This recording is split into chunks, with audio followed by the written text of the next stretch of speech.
Thank you so much to everyone for joining our August webinar, Embracing Youth Leadership and Activism. My name is Rebecca Trout, and I am the Program Director of the All-America City Awards here at the National Civic League. For those of you less familiar with the League, we are a 125-year-old nonprofit, and we really aim to advance civic engagement in local communities to make them more equitable and thriving. One of the ways in which we do this is through our All-America City Award program. It began in 1949 to really recognize outstanding examples of civic engagement in local communities. So while we use the awards to really celebrate and lift up those communities, we use these webinars to share their best practices and any other programs that we think might help with people's engagement efforts. Speaking of the All-America City Awards, we recognized the 2021 winners earlier this summer, 10 of which you will see on your screen here. These communities demonstrated impact, innovation, equity and inclusiveness, civic engagement, and cross-sector collaboration by describing 3 community projects that really transformed their communities to be more equitable and resilient. So really want to shout out to these 10 communities, one of whom is Livermore, California, who we'll be hearing from later today. I'm also excited to announce that the 2022 All-America City Awards are going to be hosted in conjunction with our good partners at the Campaign for Grade Level Reading, and it's going to be focused on housing as a platform for equitable learning recovery. So keep an eye out for that application, which will be released later in September. But for today, I'm really happy to be able to be talking about embracing youth leadership. Joining us today, we have Dr. Kelly Bowers, Superintendent of Schools at Livermore School District, as well as Jan Brennan, Mountain West Director of the Campus Selection Engagement Project, who is also a Senior Fellow here at the National Civic League. We also cannot have a youth leadership webinar without hearing from some outstanding youth who are making positive impact in their communities today. We'll be hearing from a few Livermore School current and former students as well. So that will be Emma, Ariana, Rada, Ariella, Will, and then we'll also be hearing from Travis Waters, who is a student at Florida State University. Before I hand it off to their capable hands, a few housekeeping. We are asking that everyone remain muted and that you hold your questions until the very end. If you have a question that you'd like to put in the chat, feel free to do so, but we probably won't get to those until the end. The webinar is being recorded. The slides and that recording will be emailed out to you after today's webinar. And with that, I am happy to hand it over to Dr. Kelly Bowers. Good morning. It's my pleasure to be here, and we are part of the All-America City Awards, and the Livermore School District worked in partnership with our Las Positas College and our Parks Department along with the city. So it really is a community-wide award. We're very proud of it, and one of our best features are the youth in Livermore. The fact that they are compassionate and they have empathy for others. They activate their voice, they're empowered, and they're making really positive change for the future, not only in Livermore, but they're setting a tone for others in our region, statewide and nationwide. Next slide, please. So we do have some youth with us today, and it's so hard to choose. We could have brought hundreds of students forward, but we picked some of the students who really took a leadership role in making sure that the adults in their community, including myself, knew what was going on, knew what they felt passionate about, and knew their concerns so that they could then work with us on solutions. And they are definitely leading the way. So we're really excited to have some current students as well as some alum. Next slide, please. So our mission in the Livermore School District is to ensure that each student graduates with the skills needed to contribute and thrive in a changing world. And in many districts, they have mission statements that are similar, but they're usually about the skill building of the individual student. And what is sometimes missing and what makes Livermore very unique, the Livermore School District, is that we also have the part very intentionally that we don't want them just to have these wonderful skills and have a great career and go on to college and thrive and prosper. We also want to make sure that they contribute in a changing world. And so that contribution comes in many forms. Often they pick up causes and they have fundraising drives for people who are suffering locally, regionally, and nationally and internationally. But they also have this drive in them, and we nurture that for them to make a difference. So when we see young students, we don't say, what do you want to be when you grow up? We say, what problems do you want to solve? And our students don't wait till they're grown up and leave us. They begin solving problems from the time they enter our system. And we're really excited to share some of that.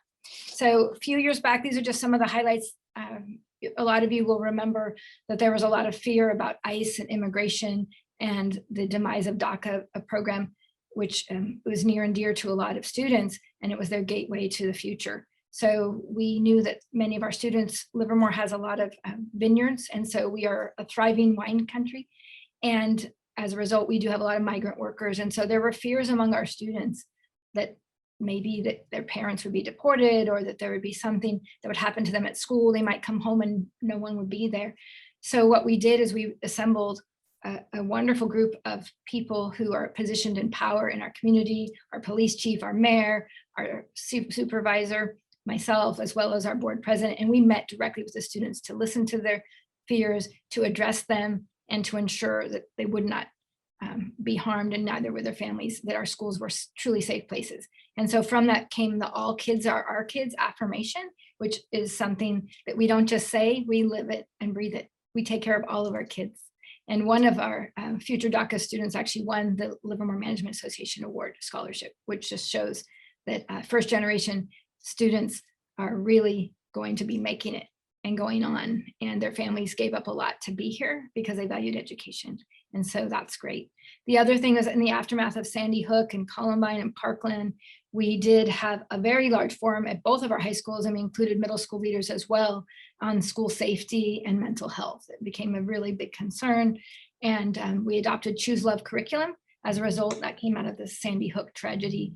And our students walked up to others. They walked out of classes and walked up, and they decided to embrace the causes of mental health as a proactive stance to prevent people being so isolated and so angry and so rejected that they may become a shooter, as well as looking at a lot of our campus improvements, our relationships with our police department, and our facilities. So we made a lot of great changes as a result of student input.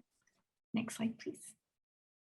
And then, of course, one of the biggest challenges we had was the vaping that was happening in our schools, in our community, and our students came forward to really demand changes and make change. And they set a national bar. And so I have a few students here, at least Will would like to speak to that. And possibly Ariella is coming on too. Will? Thank you, Dr. Bowers. Hi, everyone. My name is Will Taggart. I am a senior at Granada High School in Livermore. I am the co-president of my school's Healthcare Educator Club. I've been the co-president for 3 years now, and I've been a part of the club for my entire high school experience, which has been so much fun. And I am also a part of Alameda County's Youth Advisory Board, which is just a larger version of my school's health club. So I first joined Healthcare Educators in freshman year, and I immediately got involved with a lot of presentations to the community. And so that was through our staff to middle schoolers, especially their kids and the parents, because they were the prime targets of big tobacco, and also to parents. I got involved mainly because we were the ones being affected, and so I wanted to make some change. At the same time as this, the tobacco retail license movement was kicking off. And so the tobacco retail license was an ordinance in the works to ban the sale of all flavored tobacco products within Livermore. And so this would be a widespread ban. This would make it a lot harder for kids to get their hands on nicotine and vaping devices. And so it just happened to work out that like our group was doing these presentations at the same time as this movement. And so because of this, we ended up fully supporting the tobacco retail license movement. And with this support, we were able to give presentations to a lot more higher profile groups. So this included the school board and parent teacher groups within the community. And so when we were presenting to them, we explained to them, like, here is the vaping epidemic, here's the vaping issue that's going on within our schools, within our community. We would like you to support this ordinance that would help this issue and to make our children much more safer. And so the school board and the parent teacher group were both fully on board, which was amazing. And then we had to go to city council because they're the ones who make real change. They're the ones that we had to really get on our side. And so to prepare for this, in partner with the Alameda County Office of Education, they gave us peer educator training, which just gave us the knowledge and the foundation of what vaping is, what just all the nuances of it and all the information that we needed for it.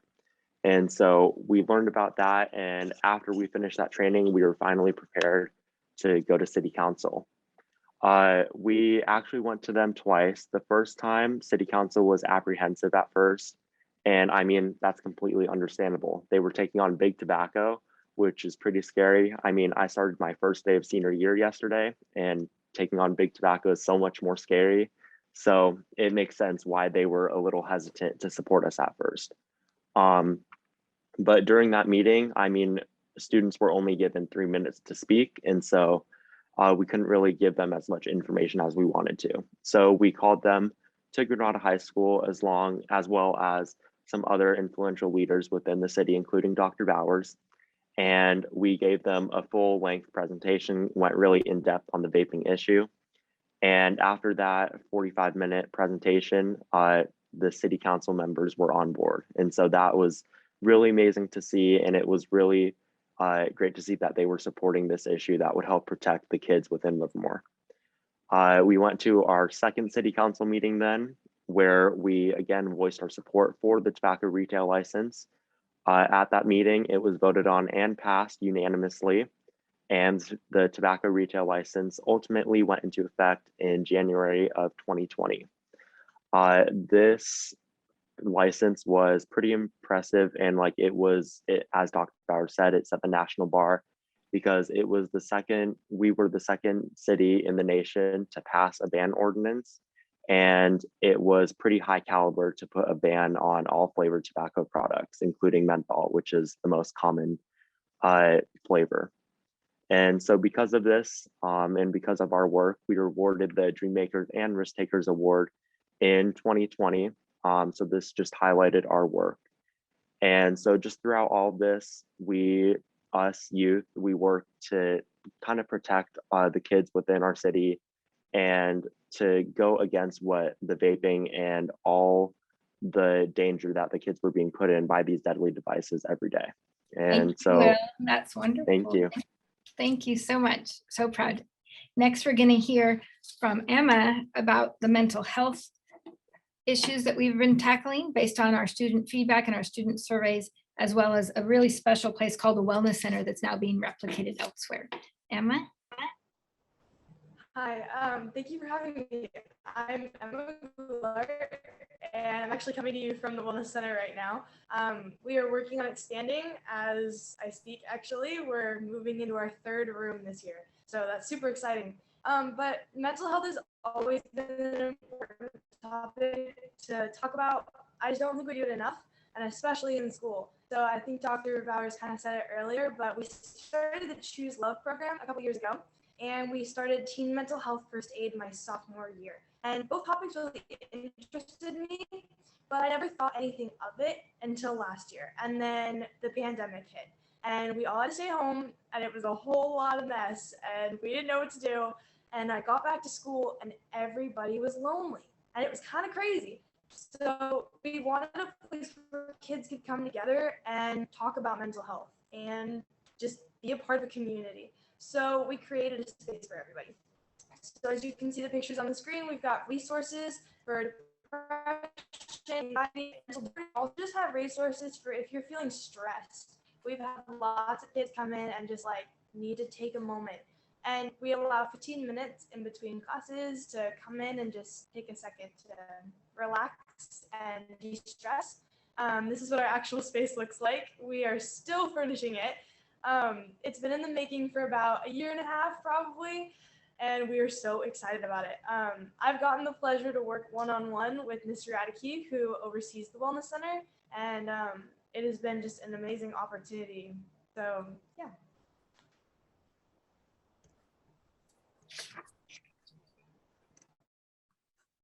Emma, did you want to talk about the teen mental health first aid? Sure. So we also did teen mental health first aid, as I just said, my sophomore year at school. And it was an interesting class. It happened during my history class. And honestly, I didn't think that it was going to be as big as an impact as it made on me. But knowing how to help somebody in a mental crisis is huge. And seeing it on campus for the first time was scary. But knowing how to deal with it because of this program was amazing. As we're looking through these pictures, I'm seeing lots of my friends in them. All of my soft friends took this class, and I hope that we can continue the program because it was awesome. And the speakers were amazing. It was awesome. Made a huge impact.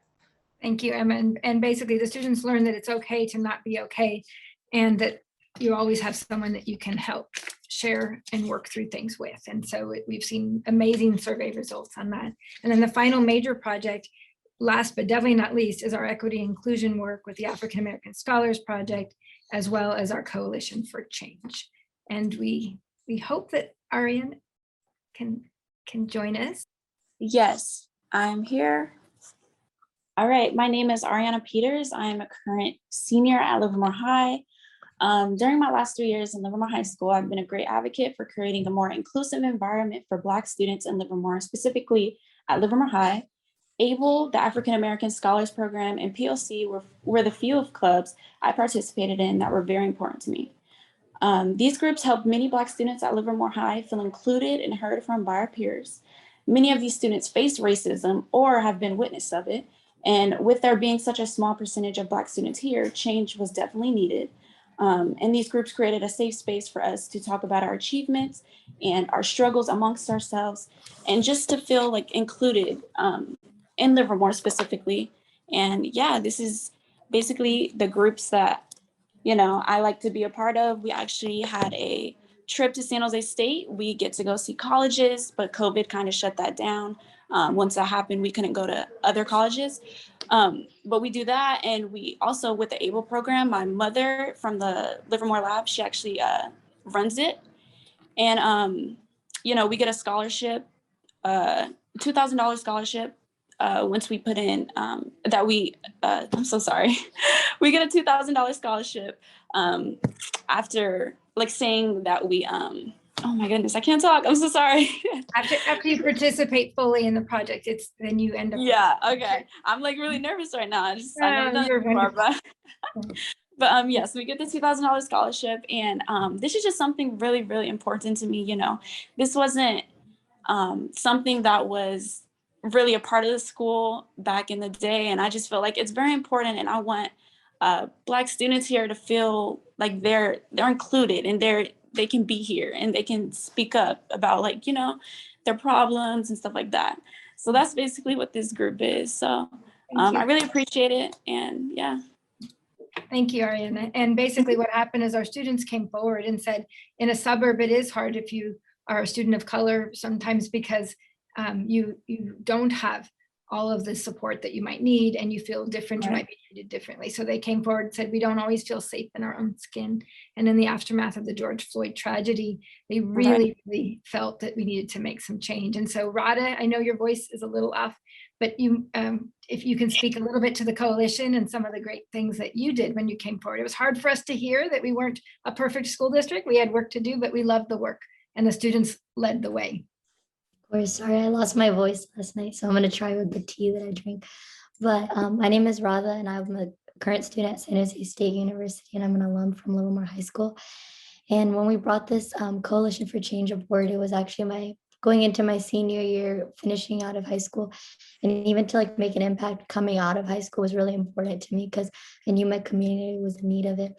And I remember when all of us kids got together, it wasn't really in spite of like receiving sympathy from other people, but it was more so of like understanding that there was room for change. And I didn't want other kids that were coming into our district to feel like they might be feeling like an outsider, how a lot of us felt coming into the district.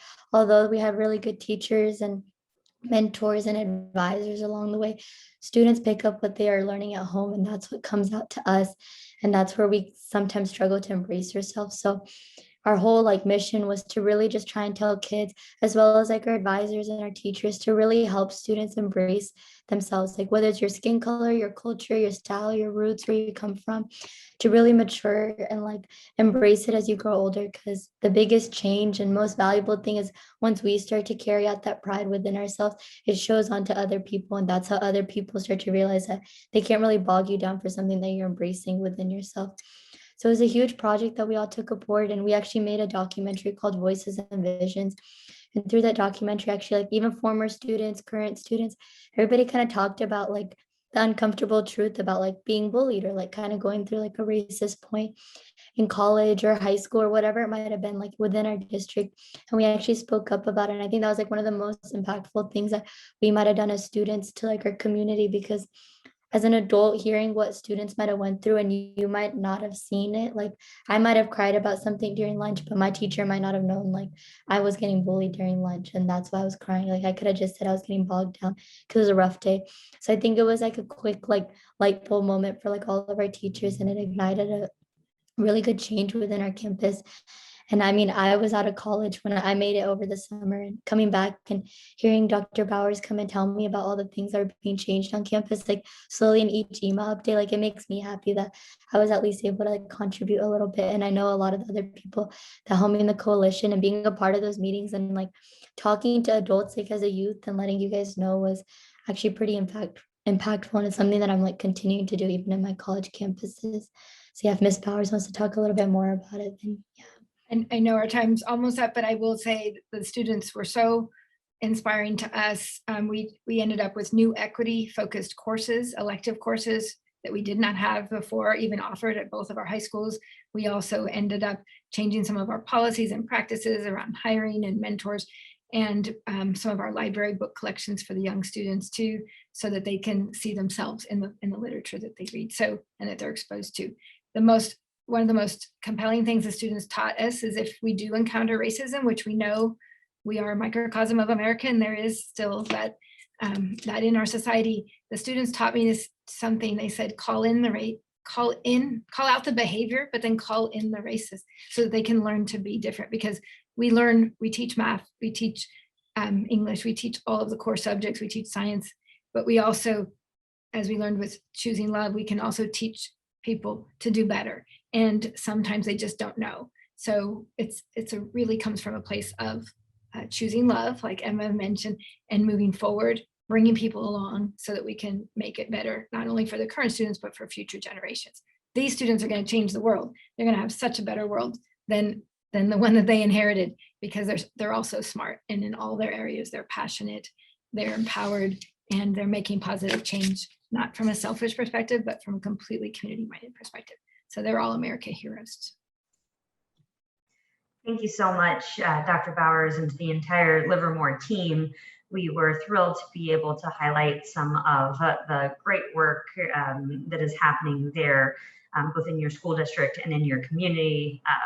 You know, one of the things that the All-America City Award process and jury were so impressed with was that students were really leading change in your community, and that came through in your presentation. And really appreciate you all sharing the good work that you're doing.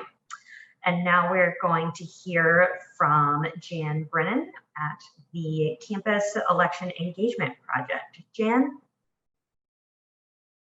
I probably unmute myself.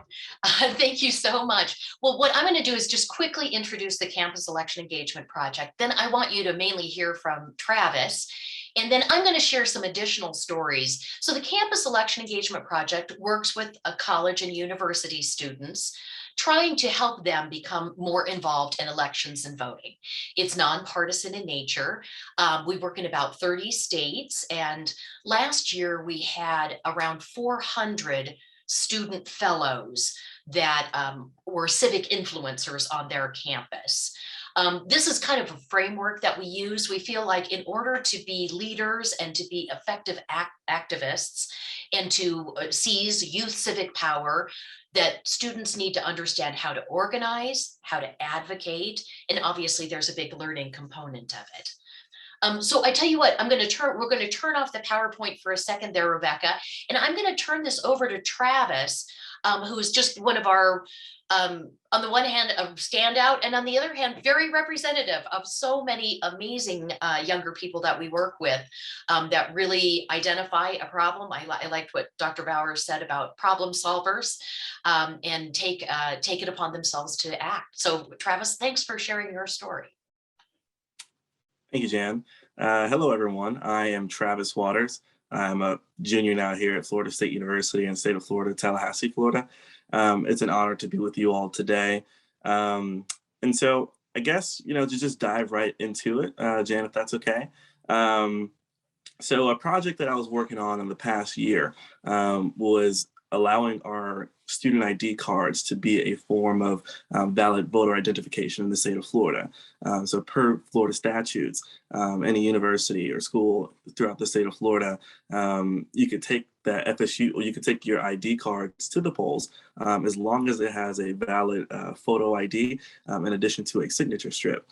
So our FSU cards, it had a photo ID, but it did not have a signature strip on the back of it.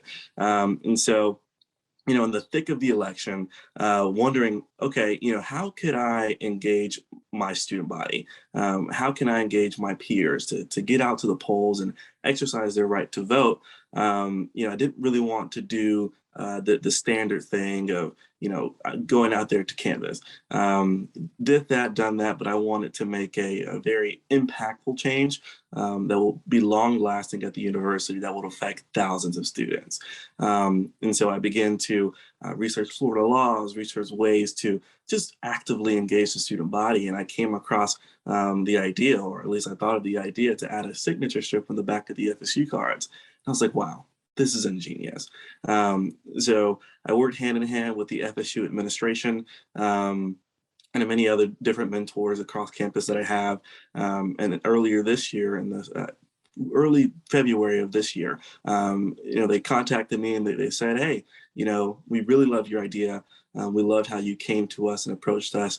If there's anything that we could do to help students, we try to do that. And so due to your successful advocacy, we are going to put a signature strip on the back of the FSU cards and have the incoming freshman classes and all henceforth freshman classes have the signature strip on the back of your FSU IDs. So just to give you some scope in regards to how many people that is, I attend a very big university in the state of Florida. It's about, I think, 44,000 students now, all on one campus. And so as you can, do the math, 44,000 students over the span of 4 years, that's like 100,000+ students. And if you know anything about the state of Florida, we live in a swing state. And so exercising the right to vote, especially as a youth, is something that we all too take for granted. There are many issues that that really affect you, such as climate change, voting rights, mass incarceration, and just doing this in a nonpartisan way really brought people together in a way that I never imagined that we would bring them together. So just very excited to have been able to implement this new policy change at our university, and hopefully we'll be able to see a lot of students at the polls with their FSU IDs voting. Thanks, Travis. That was great.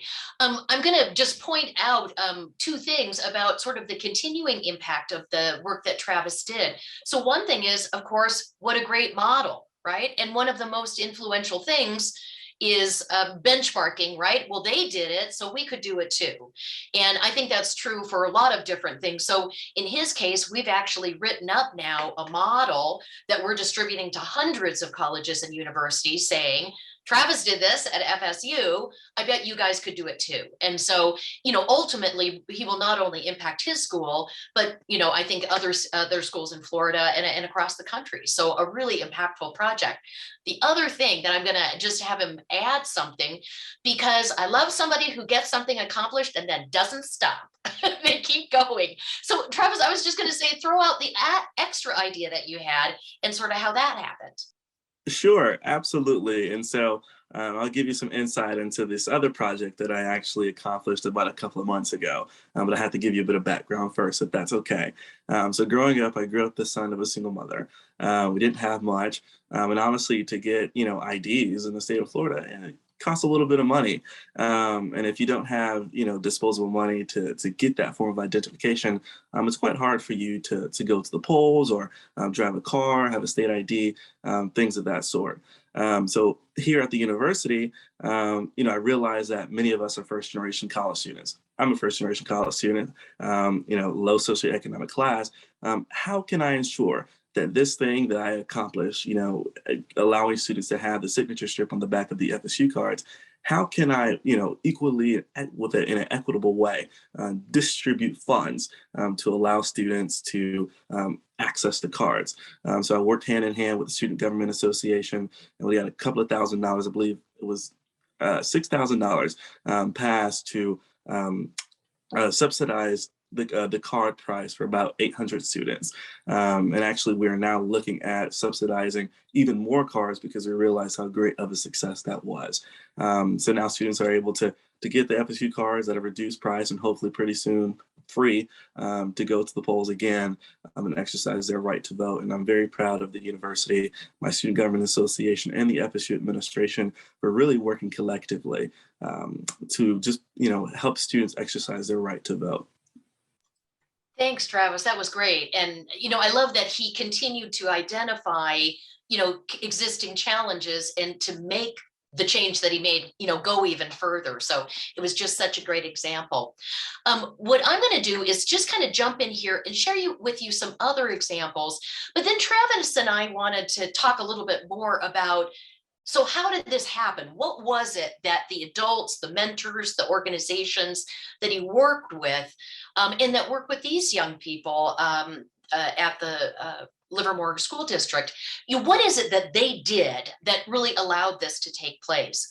So I wanted to read you a quote first from Juan Presidio, who was at the Southern Methodist University, one of our student fellows. And he said, "I now know that this fight will continue until everyone is provided their fair right to participate in every election and be the advocate to encourage others to not only vote, but understand the issues on the ballots. Students do want to vote. They do care about the issues. They just need some guidance and some resources on how to be an active member of society." So I thought that was just very true. I think that sometimes younger people get the bad rap, right? That they don't care. And I haven't found that at all to be true. And I don't think that any of these young people think that that's the case, for themselves or their peers. I tell you what, Rebecca, why don't you just show some of the rest of the PowerPoint? These are just slides of student activists on campus. And while that's showing, I'm just going to tell you a couple of the other stories that I thought were good examples. One of the students at the Community College of Philadelphia took a model kind of in the same way that Travis sort of took an existing idea, but then built on it. So one of the things that we know is that particularly with all the new voter suppression laws that are passing, more young people are going to have to go physically to a poll on election day. They're going to have less opportunity to vote by mail and to vote early. So thinking through how can we help them? So one of the things that that a lot of students have started asking for is an election day class holiday, so that students that are running from their job trying to get to that evening class, will have that time to stop and get to the polls. At Community College of Philadelphia, I love what Juanita came up with. And she did a little bit of a twist and said, instead of just making it a class holiday, what if we make it a service holiday? They then trained almost 2,000 students to be poll workers. They were in almost every precinct in Philadelphia, working the polls. And they also did transportation and other projects. So those 20,000 students fanned out through the community, influencing a lot of other people. So those were great examples. At Georgia State University, we had two fellows, Pippa and Emily. And they used an advanced voting map information to identify wait times at polling locations. And so on the day of the election, they went to over 20 precincts near Georgia State University to help voters. But it was really interesting the way that they did it with real-time data mapping to say, oh, this polling location's backing up. Let's get there with water and snacks. Oh, this polling location is backing up. So it was just a really clever idea. Another one that I wanted to mention, our fellow Allie at Southern Illinois University, she did something that I think is really important, which is putting permanent structures in place. So what she was able to do was to form a club on her campus that will focus every year on election engagement and civic engagement for the students. So I think that, there's a good tip in there. I'll mention just two other ones. In New Hampshire, was a situation, that's one of the states that is considering a number of restrictive voting laws. And so the students really wanted to be active. So they really did a cool kind of multi-part approach. The first thing that they did is they got the debate team to actually hold a public debate and debate the issue. And that way they kind of had a forum where they heard both sides, but they also honed their arguments. So then using the best of from the debate, they then testified and contacted their elected officials. The outcome is still pending, but they definitely, really were able to organize and to articulate their stories and to make them heard. The last thing I wanted to mention is two states took pretty exciting measure in 2020 to recognize the importance of youth to their work. And that is that the secretaries of state in Colorado and Michigan, who coincidentally, I think are the two youngest secretaries of state in the United States, they created permanent youth election advisory councils so that those two secretaries of states and their directors of elections are working directly with an ongoing youth advisory council to improve access. And one of the things that's been very exciting in Colorado that I'll speak to specifically is that one of the first things that they did is they sat down with the youth and they showed them all the data from the election. How many people that were 18 voted and what happened to their ballots? How many were accepted? How many were rejected because they were late? How many were rejected because the signature wasn't right? How many of them forgot to put their ID copy that was required in it, and so forth? So they went through all of the data to come up with some really actionable public relations and media and marketing, social media that will influence people. So I will stop there with the, we can stop the PowerPoint. Just thought it would be more interesting to see them than me. But Travis, I want to invite you to, unmute then and just kind of walk with me through some of the things that we talked about. One of the things that I definitely feel like is engage youth early, often, and keep engaging them, right?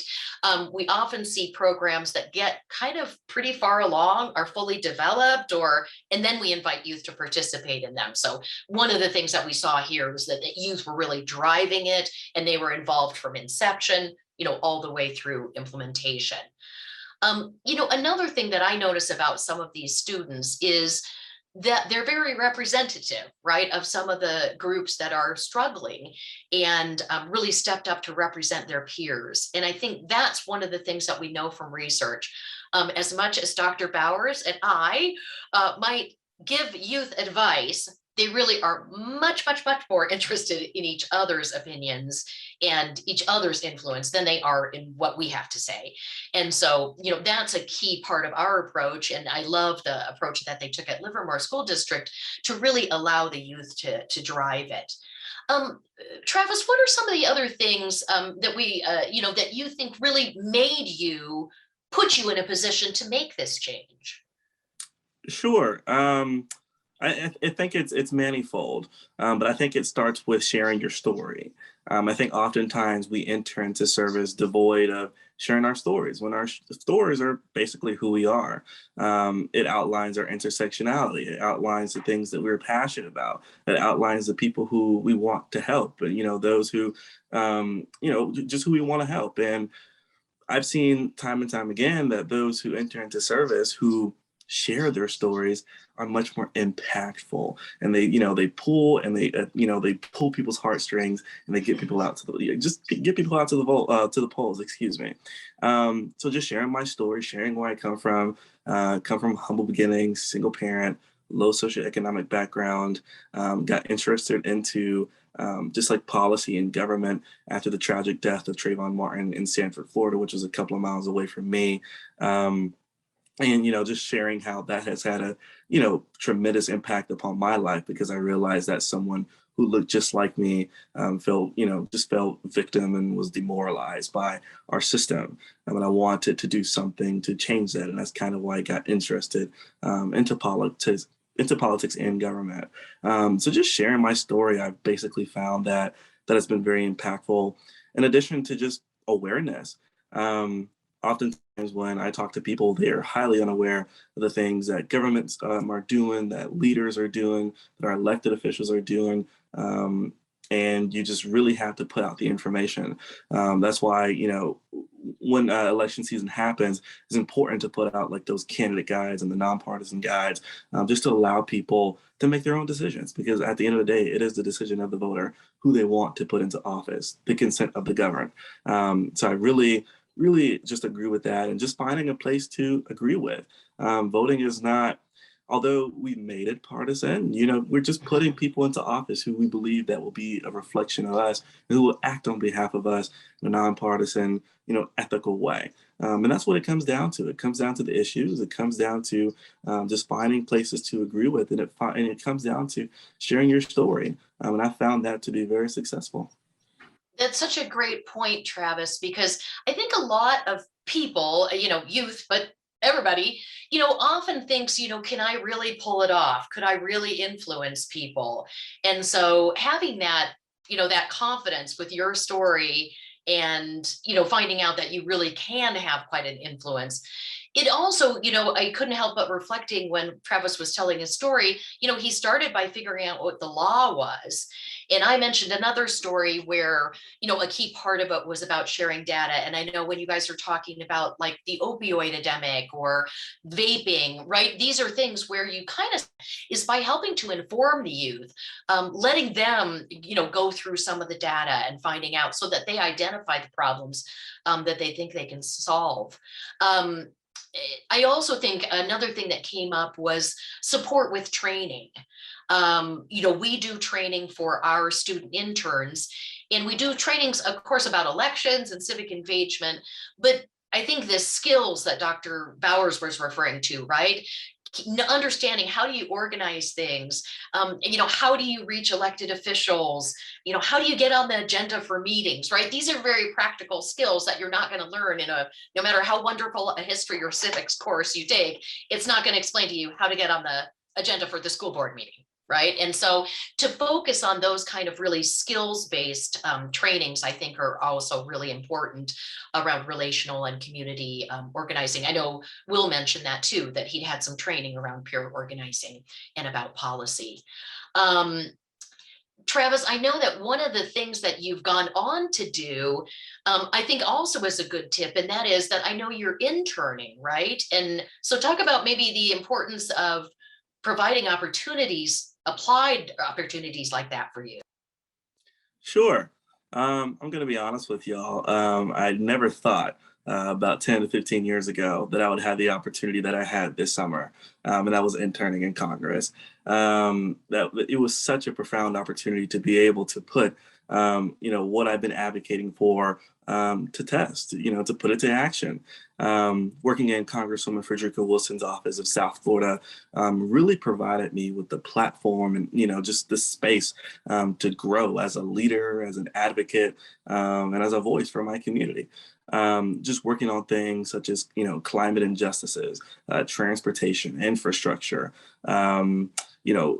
police profiling, all things that matter to me and which I believe are like nonpartisan and should be clear to all people. I think I'm truly a better person now. And I know that my heart is in policy and it's in government, because interning in Congress, my words basically translated to impact millions of people in someone's district, affecting people's everyday lives. One such story, after the assassination of the president of Haiti, a Haiti delegation met with me one morning, and they prayed for me to relay they prayed for me to do my job properly, to relay their concerns to the congresswoman. And I just got like super super like, starstruck, because I'm just like, wow, people are entrusting me to make a difference on behalf of them. And then, there were so many other examples in the office, that I'm going to just cherish with me for the rest of my life. But having this opportunity to intern in Congress, and now paving the way for other people, here at the university, back at home, to intern in Congress, is something, of course, I'm going to cherish. And just being just a couple of generations removed, from sharecropping and, being the enslaved people of Georgia and Mississippi, where my family's from, really, just speaks numbers for me to go from that to interning in Congress and hopefully changing policies on behalf of millions of Black people throughout the state of Florida, and the entire United States of America. That's a story, and that's a legacy. So yeah, maybe my last tip should be have Travis come and talk to you, to your youth. But I mean, it is so inspiring, and I do think it goes to that peer-to-peer influence. I'll just mention one other thing, and then I know I want to make sure that we stop, and that is that it really is also about putting systems in place, right? So these are great one-off opportunities, for a youth to go out and get involved. But if you can put systems in place to provide more applied learning opportunities, whether that's somebody shadowing, job shadowing, or somebody that gets experience at a company, or that, gets to do an internship in government, applied and skills-based learning, I think is so valuable. I love the idea that people are including youth in what they have, for example, in that school board meeting where the students, but also letting the youth drive their own policy agenda. I loved when they said that the students from Livermore said that they presented for 3 minutes at that meeting, but then they did their own meetings and briefings, and I was like, right on, right? And so I think youth have to be included in the mainstream and, the regular stuff, but also to have some specific opportunities of their own, and where we can really provide sustainable structures for their communication, for their feedback, for organizing with youth, is where I think we are most successful. So I will stop there and thank you again, and we'll open it for Q&A. Great. Thank you so much, Jan, for telling us a little bit about Campus Election Engagement Project, for sharing some of those inspiring examples, and also just giving some ideas of some training and systems changes that could help with this. And Travis, thank you so much for sharing about your work. It's really impressive, the impact that you have been able to make already at such a young age, and I know we're all excited to see what you do next. So now I do want to go ahead and do a little bit of Q&A. So if you have questions that you want to put in the chat, feel free to do that. If you want to use the raise hand feature, please do that. I'm actually going to start off with a question for our youth, and that is talking about barriers of, what barriers existed either in Livermore or Florida State to you wanting and being able to share your voice or to initiate change, and what can adult leaders do to help you remove those barriers? And feel free, anyone who wants to chime in on this question, to do so. I could, I'm sorry, my voice is still going. I could speak up on this before I head out to my next lecture, but first I just want to say thank you. And Travis, actually your story was pretty inspiring. So thank you for all the work that you continue to do for our community and society in general. But Rebecca, for one of the questions that you asked, like barrier wise, I think for me personally, like hosting a cultural event that I did in my junior or throughout high school, and like embracing me, like pronouncing my own name wrong, and like not wanting my mom's food, and like, me wanting to like change to like quote normal society because like I couldn't embrace my own culture. I think a barrier of that really, it wasn't even like adults, although like I did face some like bounce back from adults, it was more so students, like hearing like other kids and seeing other kids that weren't like me.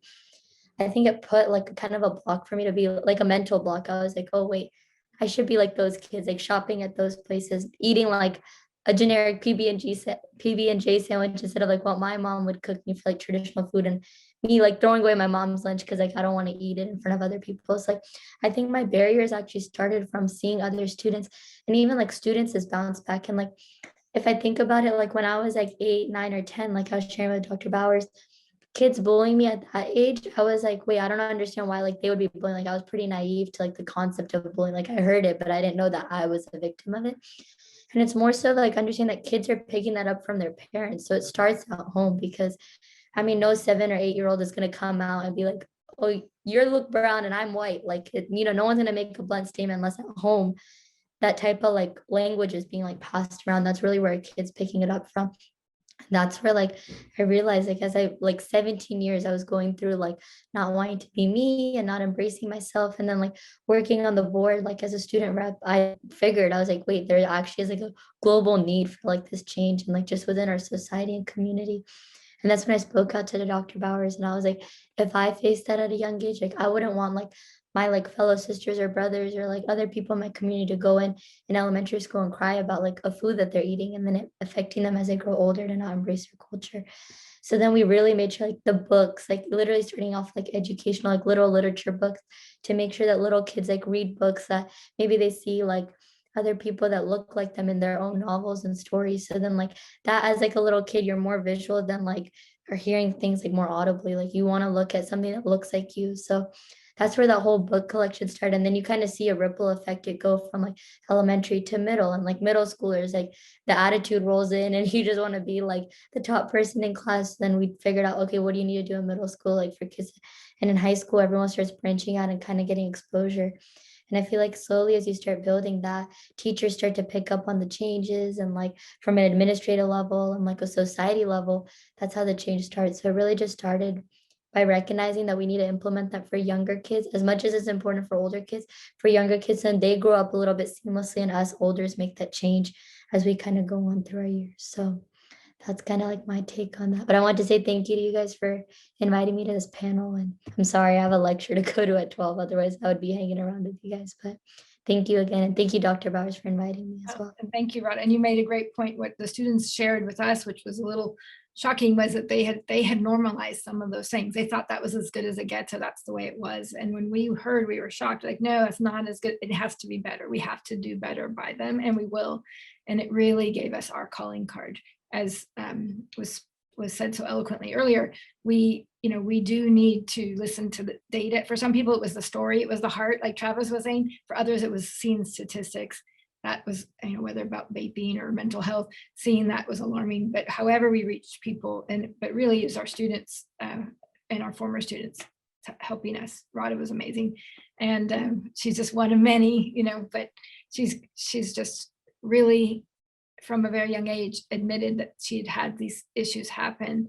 And we've even changed our food. Now we used to, pizza was like, pizza and taquitos were like the only thing that we had that wasn't even kind of just generic. And now we have posada or pozole, and we have curries and different things. We're having all kinds of things. So that if kids grow up eating all these different things, then they're not going to go, ew, what's that? So just these levels, they seem minor, but they all add up in the systems way that Jan was talking about. Absolutely. And Travis, I see that you have your hand raised. You want to unmute yourself? Sure, thank you. So I guess in response to your question in regards to barriers, like the first thing that came to mind was a brick wall. And I thought about it for a bit, and I was like, well, I think that brick wall is only as high as you allow your eye to see.